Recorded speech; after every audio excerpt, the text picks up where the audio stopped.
स्वागत है फिर सभी का आपका अपने यूट्यूब चैनल पर एन एक्सपर्ट जे सॉल्व गुरु। और आज हम बात करने वाले हैं बिहार विधानसभा के जो ऑफिस अटेंडेंट का जो फॉर्म आया था उसके में जो इंटरव्यू रखा गया उसके कुछ महत्वपूर्ण प्रश्न। जी हाँ दोस्तों, काफ़ी लंबे समय से बच्चे मुझे ये कह रहे थे कि सर थोड़ा सा इसके रिगार्डिंग कुछ इंपॉर्टेंट प्रश्न बता दीजिए जो प्रीवियस ईयर ऑफिस अटेंडेंट में पूछे गए थे। तो ये प्रश्न बेसिकली उसी प्रीवियस ईयर से लिया गया है और जिसमें मैक्सिमम चांसेस होते हैं बच्चों से पूछने के लिए। बात करते हैं अगर मैं ऑफिस अटेंडेंट का, तो ऑफिस अटेंडेंट का दो तरह का फॉर्म होता है, एक बिहार विधानसभा का और एक दूसरा बिहार विधान परिषद का। बिहार विधानसभा की अगर मैं बात करता हूं तो इसमें अभी भी इंटरव्यू लिया जा रहा है, लेकिन बिहार विधान परिषद की अगर मैं बात करता हूं तो उसके लिए एग्जाम की प्रक्रिया समाप्त कर दी गई है, मतलब इंटरव्यू की प्रक्रिया समाप्त कर दी गई है और रिटर्न एग्जाम लेने की प्रक्रिया शुरू कर दी गई है। जी हाँ दोस्तों, इस बार से 2024 की में जो ऑफिस अटेंडेंट का पोस्ट आया है बिहार विधान परिषद में, उस परिषद की अगर मैं बात करता हूं तो वहां पर केवल रिटन एग्ज़ाम लिया जाएगा ऑफिस अटेंडेंट के लिए। और उसके भी एग्ज़ाम का जो पैटर्न रहता है वो बिल्कुल कॉमन रहने वाला है, वो है 40, 30 और 30। जिस तरह से एएसओ का फॉर्म था 40, 30, 30, उसी तरह से यानी 40 नंबर का आपका जीके जीएस रहने वाला है और 30 नंबर में आपका मैथ और साइंस रहने वाला है और 30 नंबर में आपकी रीजनिंग रहने वाली है। ठीक है दोस्तों, तो उसके रिगार्डिंग अगर मैं बात करता हूँ बिहार विधान परिषद के रिगार्डिंग, तो उसके रिगार्डिंग मैंने अपने नए यूट्यूब चैनल @एग्जाम बाग पर टोटल 1000 क्वेश्चन प्रीवियस ईयर दे दिए हैं। वैसे बच्चे जो इस फॉर्म को भरे हैं और उसकी तैयारी कर रहे हैं तो वो हमारे नए चैनल @EXAMBAGH एग्ज़ाम बाग पर जा करके सर्च कीजिएगा यूट्यूब पर EXAMBAGH एग्ज़ाम बाग, और वहाँ पर जाकर उसे ज्वाइन कर लीजिएगा और बेल आइकन को हिट कर लीजिएगा ताकि उसके रिगार्डिंग जो भी नया वीडियो है उसका तमाम नोटिफिकेशन आपको मिलता रहे। और वहाँ पर आपको 1000 प्रश्नों का यानी टोटल 10 वीडियो आपको वहाँ पर देखने को मिलेंगी। तो उन 10 वीडियो को जा करके तमाम क्वेश्चन को देख लीजिएगा और देखने के बाद उसे अच्छे से लिख लीजिएगा ताकि आपको ऐसा ना हो कि भविष्य में कोई आपको पछतावा हो, क्योंकि वहाँ पर जितने भी क्वेश्चन होंगे वो सारे 10th लेवल पर जो भी एग्जाम में पूछे गए हैं, जैसे कि बिहार एसएससी ग्रुप डी में पूछा गया है, साथ ही साथ अन्य एग्जाम में भी पूछे गए हैं, उसका कलेक्शन है।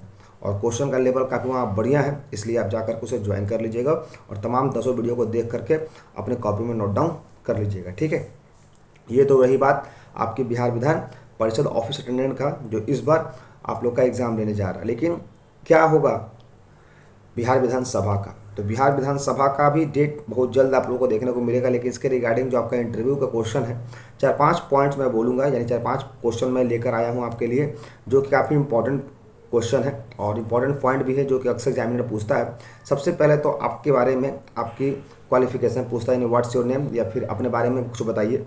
ये सबसे पहला कॉमन क्वेश्चन होता है किसी भी एग्जामिनर का कि अपने बारे में बताइए। तो अपने बारे में आप क्या बता सकते हैं, तो ये भी याद रखिएगा, अपने बारे में आप तो वैसे चीज़ों को बताइएगा जिन चीज़ों को आप पॉजिटिव तरीके से दिखा सकते हैं। जैसे हर इंसान में कुछ कमियां होती है, कुछ खूबियां होती हैं, तो लेकिन आप अपने कमियों को वहाँ पर मत बताइएगा, आप केवल अपने खूबियों को बताइएगा। ठीक है, पहले तो आप खुद से कोशिश कर लीजिएगा कि अपने बारे में आप क्या बोल सकते हैं। दूसरा प्रश्न ये आता है कि आपसे वो आपका लोकल आइडेंटिटी, जहाँ से आपका जन्म हुआ है, उसके बारे में कुछ डिटेल चीज़ें पूछेगा कि आप उसके बारे में कुछ विशेष चीज़ें बताइए कि आप वहाँ से क्या संबंधित है। तीसरा चीज़ ये भी पूछता है कि आप जहाँ से बिलोंग करते हैं उसके कुछ ऐतिहासिक चीज़ों के बारे में पूछता है, जैसे कि आपका जन्म हुआ है तो उसके आसपास ऐसी क्या ऐतिहासिक चीज़ें हैं जो आप अच्छे से बता सकते हैं। ठीक है, उसके बाद आपका कुछ ड्रीम जॉब पूछ लेता है कि आपका ड्रीम जॉब क्या है, मतलब आपका लाइफ में अच्छा क्या करना चाहते हैं, इस जॉब के रहते हुए आप उसे कैसे प्राप्त कर सकते हैं। ठीक है, अक्सर देखा जाता है बच्चों लोग के लाइफ में दो तरह के जॉब होते हैं, एक जो स्ट्रगलिंग मोड में वो पकड़ता है और दूसरा जो उसका डिजायरेबल। अक्सर देखा होगा आपने कि कोई कर्मचारी जो है वो ग्रुप डी का नौकरी कर रहा था और बीपीएससी क्रैक कर रहा है, यूपीएससी क्रैक कर रहा है, जैसा कि अभी समय में चल रहा है। क्योंकि जाहिर सी बात है कि एक योग्यता ही ऐसी चीज़ होती है कि अंदर जो लालसा ऐसी चीज़ होती है जो इंसान को आगे बढ़ने के लिए मोटिवेट करता है, तो उसी के अकॉर्डिंग आपको बोलना होगा। ठीक है, उसके बाद एक सबसे कॉमन चीज़ है जो आपसे पूछा जाता है कि आपके अंदर 4 बुरी आदतें, यानी आपके 4 ड्रॉबैक और आपका 4 प्लस पॉइंट क्या है।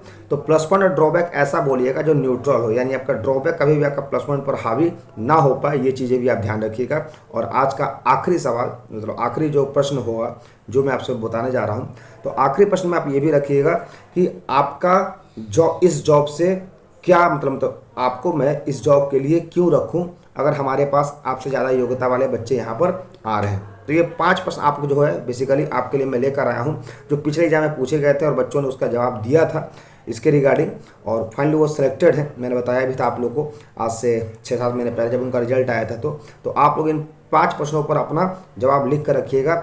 नेक्स्ट जो है इसका सॉल्यूशन भी आपको मैं दूंगा। ठीक है दोस्तों, सो ऐसे इंटरेस्टिंग फैक्ट के लिए बनाए चैनल पर। साथ ही साथ वीडियो को देखने के बाद एक लाइक जरूर कीजिएगा और अपने दोस्तों जरूर शेयर कीजिएगा, क्योंकि शेयर और केयर लाइफ में हमेशा बना रहना चाहिए। ठीक है, तो that's all, thank you, bye bye, take care, जय हिंद, जय भारत।